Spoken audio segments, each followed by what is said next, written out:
Հիշողությունը դա կարևորագույն հոգեկան ֆունկցիաներից մեկն է, որ բնորոշ է ինչպես մարդուն, այնպես էլ կենդանիներին։ Իհարկե, մարդու մոտ ավելի զարգացած են հիշողության այնպիսի տեսակներ, որոնք որ բնորոշ են հենց իրեն, հատկապես դա վերաբերվում է պատկերավոր հիշողությանը եւ տրամաբանական հիշողությանը։ Սակայն մենք տեսնում ենք, որ այս ֆունկցիան, եթե էվոլյուցիոն առումով նայենք, գալիս է շատ հին ժամանակներից եւ գնալով զարգանում է եւ թույլ է տալիս կենդանի օրգանիզմներին ավելի եւ ավելի ինֆորմացիայի մեծ ծավալներ հիշել, որը որ եւ օգնում է հետագայում նրանց ավելի արդյունավետ մտածել։ Հիշողության մեջ մենք տարբերում ենք 3 փուլ, որոնցից յուրաքանչյուրը ունի իր խանգարումները։ Դա ինֆորմացիան ֆիքսելու, յուրացնելու փուլն է, ինֆորմացիան պահպանելու փուլն է եւ ինֆորմացիան վերարտադրելու, արտաբերելու փուլն է։ Հիշողության առաջին փուլում, այսինքն ինֆորմացիայի յուրացման փուլում, մենք ունենում ենք խանգարում, որը որ անվանում ենք ֆիքսացիոն ամնեզիա։ Ինչ է լինում այս ժամանակ։ Այս ժամանակ դժվարացնում է ներկա կատարվող ինֆորմացիան յուրացնելու մեխանիզմները։ Այսինքն, մարդ չի կարողանում հիշել այն, ինչ որ կատարվում է այս պահին։ Դա վիճակ է, որ մեզ լավ ծանոթ է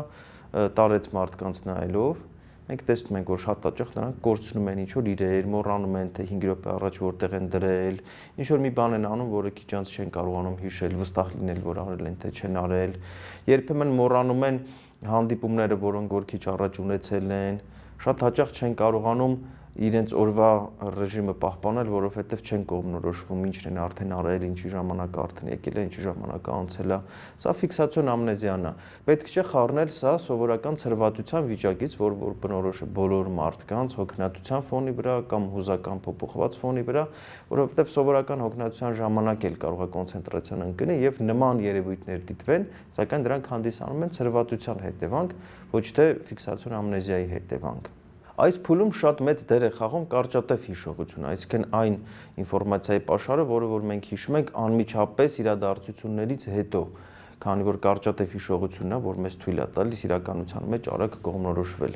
Սակայն բնականաբար ոչ բոլոր կարճատև հիշողության մեջ գտնվող փաստերն են հետո դառնում երկարատև հիշողություն, քանի որ արդեն այնտեղ սկսում է կատարվել րոպեների ընթացքում ընտրություն տվյալ ինֆորմացիայից ինչն է կարևոր, ինչն է մեր համար էմոցիոնալ նշանակալի, ինչը կարող է պետք գալ հետագայում, եւ այդ ամեն ինչը արդեն ընկնում է երկարատև հիշողության մեջ եւ անցնում է արդեն հիշողության երկրորդ փուլը, որն է հիշողության պահպանման փուլը։ Այս փուլի խանգարումները մենք անվանում ենք ամնեզիաներ, այսինքն հիշողության կորուստ, որովհետև մենք արդեն ունենք ձևավորված հիշողություն, որը որ կարող է պահպանվել, կարող է ինչ-ինչ պատճառներով չպահպանվել։ Ամնեզիաների հիմնական պատճառներն են ցուր ինտոքսիկացիաները, թմրանյութերի հետևանքով, ալկոհոլի հետևանքով, ինֆեկցիոն հիվանդությունների հետևանքով, գլխի վնասվածքները, հարվածները, ուղեղի ցնցումները, գլխուեղի ինֆեկցիոն հիվանդությունները, որևէ վիճակներ, որոնք ուղեկցվում են գիտակցության խանգարումներով, մասնավորապես գիտակցության խանգարումների սինդրոմները, որոնց մասին մենք խոսել ենք մեր նախորդ թողարկման ժամանակ, նույնպես բերում են ամնեզիաների։ Ամնեզիաները մենք տարբերում ենք հիմնականում երկու տեսակի՝ ռետրոգրադ եւ անտերոգրադ։ Ռետրոգրադ ամնեզիան դա այն հիշողության խանգարումն է, երբ կորում է պահպանված հիշողության որևէ հատված, որը որ տեղի է ունեցել դեպքից առաջ, այսինքն այն պահից, երբ հիշողությունը կորել է, դրանից առաջ։ Ռետրոգրադ ամնեզիան դա հիշողության որևէ հատվածի կորուստն է դեպքից հետո։ Այսինքն, եթե մարդ պատմում է, որ նա հիշում է ինչպես է տնից դուրս եկել, փողոցով քայլել, հետո հիշում է գլխին հարված եւ դրանից հետո ոչինչ չի հիշում, դա անտերոգրադ ամնեզիան է։ Եթե հակառակը նա ասում է, որ ես աչքերս բացեցի եւ հայտնաբերեցի, որ հիվանդանոցում եմ, ինչ ա եղել միջև այդ չեմ հիշում, սա ռետրոգրադ ամնեզիան է։ Երբեմն այս երկու տեսակները կարող են ուղեկցել մեկը մյուսին, այս դեպքում խոսում ենք արդեն անտերո-ռետրոգրադ ամնեզիայի մասին։ Այս ամնեզիաները կարող են լինել իրենց հերթին պրոգրեսիվող եւ ռեգրեսիվող։ Պրոգրեսիվող ամնեզիան դա այն է, երբ ընթացքում հիշողության խանգարումները գնալով ծանրանում են, այսինքն ավելի եւ ավելի շատ հիշողություններ են կորում, ռեգրեսիվողի դեպքում հակառակը, այսինքն հիշողությունը աստիճանաբար վերականգնվում է։ Հակառակ նրան, ինչ մենք տեսնում ենք ֆիլմերում, տոտալ լրիվ ամնեզիա իրականության մեջ գրեթե չի հանդիպում։ Եթե հանդիպում է, ապա շատ կարճատև ժամանակահատվածում, ժամեր, միգուցե 1-2 օր, ոչ ավել։ Այսինքն այն դեպքերը, երբ որ մարդ ինչ-որ մի բանից հետո մոռանում է իր ամբողջ նախորդ կյանքը եւ մնում է այս վիճակում, դրանք շատ հազվադեպ են ու կարող եմ ասել, որ վերջին տասնամյակում Հայաստանում նման դեպք չի գրանցվել։ Հաջորդ խանգարումը, որը որ մենք կարող ենք այս շրջանում ունենալ, կոչվում է հիպոմնեզիա, այսինքն հավասարաչափ հիշողության իջեցում։ Այս դեպքում տեղի չի ունենում կոնկրետ հիշողության հատվածների կորուստ, սակայն ընդհանուր հիշողությունը հավասարաչափ իջած է լինում եւ դժվարացած է լինում արտաբերել շատ իրադարձություններ նախկինի հետ կապված։ Եվս մեկ հետաքրքիր վիճակ, որը որ կարող է դիտվել, դա հիպերմնեզիա կոչված վիճակն է։ Այս ժամանակ արդեն լինում է հիշողության այսպես կոչված ուժեղացում։ Մարդիկ սկսում են հիշել այնպիսի մանրամասնություններ, որոնք որ նախկինում երբեք չեն հիշել։ Կարևոր է նշել, որ դրանք իրական մանրամասնություններ են։ Այսինքն հիշողությունը սրվում է, այս վիճակում նրանք կարող են շատ մեծ ծավալի ինֆորմացիա յուրացնել, սրվում է նաև մեխանիկական հիշողություն, այսինքն ուղղակի պարզապես թվեր, աշխարհագրական օբյեկտներ եւ այլն մեծ քանակությամբ նրանք կարողանում են պահպանել հիշողության մեջ։ Սա բնորոշ է առաջերտին մանիակալ վիճակներին։ Երբ որ մարդկանց էմոցիոնալ ոլորտը սրված է, նաև ուժեղանում է նրանց հիշողությունը, սակայն վիճակից դուրս գալուց հետո նա նորից վերադառնում է նորմայի մեջ։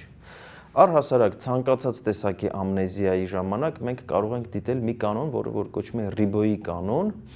Այն նկարագրելու համար պատկերացնենք, որ մարդու հիշողությունը դա թերթեր են հիշողությունները, որոնք որ դրվում են մեկը մյուսի վրա։ Այսինքն ինչքան ավելի հին են հիշողությունները, այդքան նրանք լինում են ներքևում։ Երբ որ հիշողությունը սկսում է կորել, այս թերթերը սկսում են կորել վերևից, այսինքն ավելի թարմ հիշողություններն են ջնջվում, ավելի հին հիշողությունները ավելի երկար պահպանվում են։ Եվ սրա օրինակն է նաև նորից տարեցիները, մեր տատիկները, պապիկները, որոնց որ մենք տեսնում ենք, ներկան իրանք շատ դժվար են հիշում, ինչ էլ հիշում են շատ մոտավորապես, սակայն իրենց մանկությունը, կյանքի վաղ տարիների դեպքերը կարող են շատ լավ հիշել նույնիսկ իրենց բոլոր մանրամասնություններով։ Եվ անցնենք հիշողության երրորդ փուլի, ինֆորմացիայի արտաբերման խանգարումների, սրանք հավաքական անվանում ենք պարամնեզիաներ, այսինքն հիշողության շեղումներ, արդեն ոչ թե խանգարումներ։ Ինչա կատարվում այս դեպքում, հիշողության որևէ կորած հատվածները լրացվում են որևէ այլ ինֆորմացիայով։ Ստեղ ունենք վիճակ, որը որ կոչվում է պսևդորեմինեսցենցիա, այս դեպքում մենք ունենում ենք կորած հատվածների լրացում այլ ժամանակահատվածում կատարված իրադարձություններով, այսինքն պատմա ոնց որ այսօր կատարված մի բան, որը որ եղել է իր հետ երկար տարիներ առաջ, կամ հակառակը։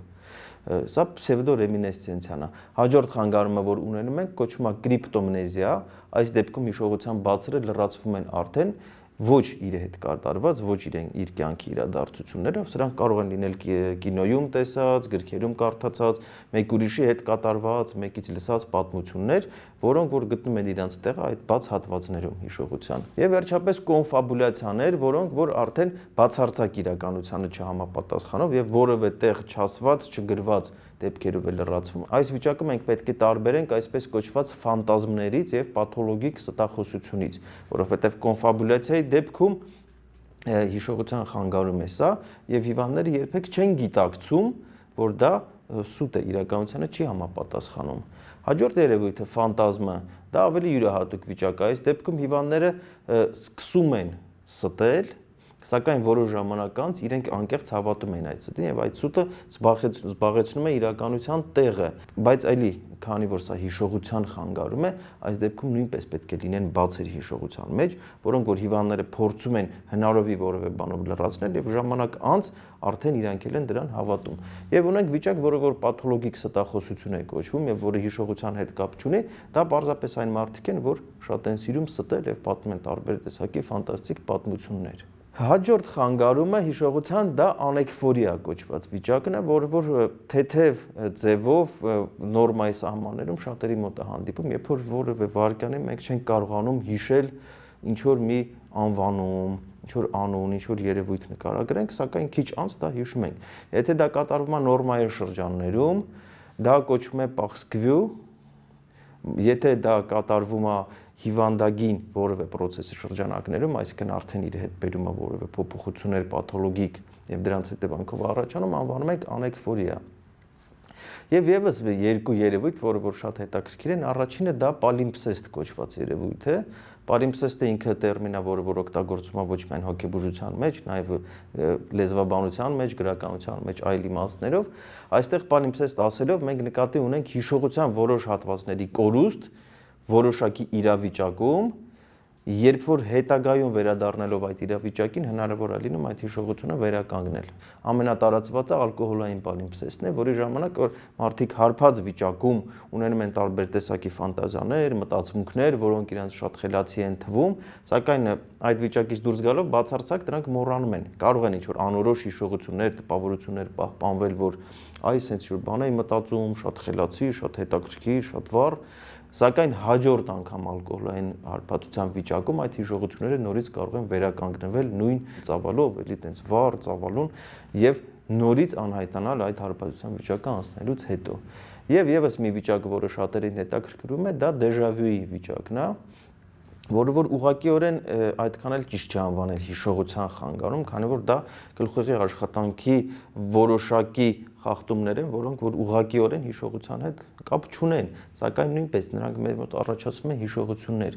Ինչ է դեժավյուն, որևէ իրավիճակ, որը որ մեզ թվում է այդ բանը, որ նախկինում նորից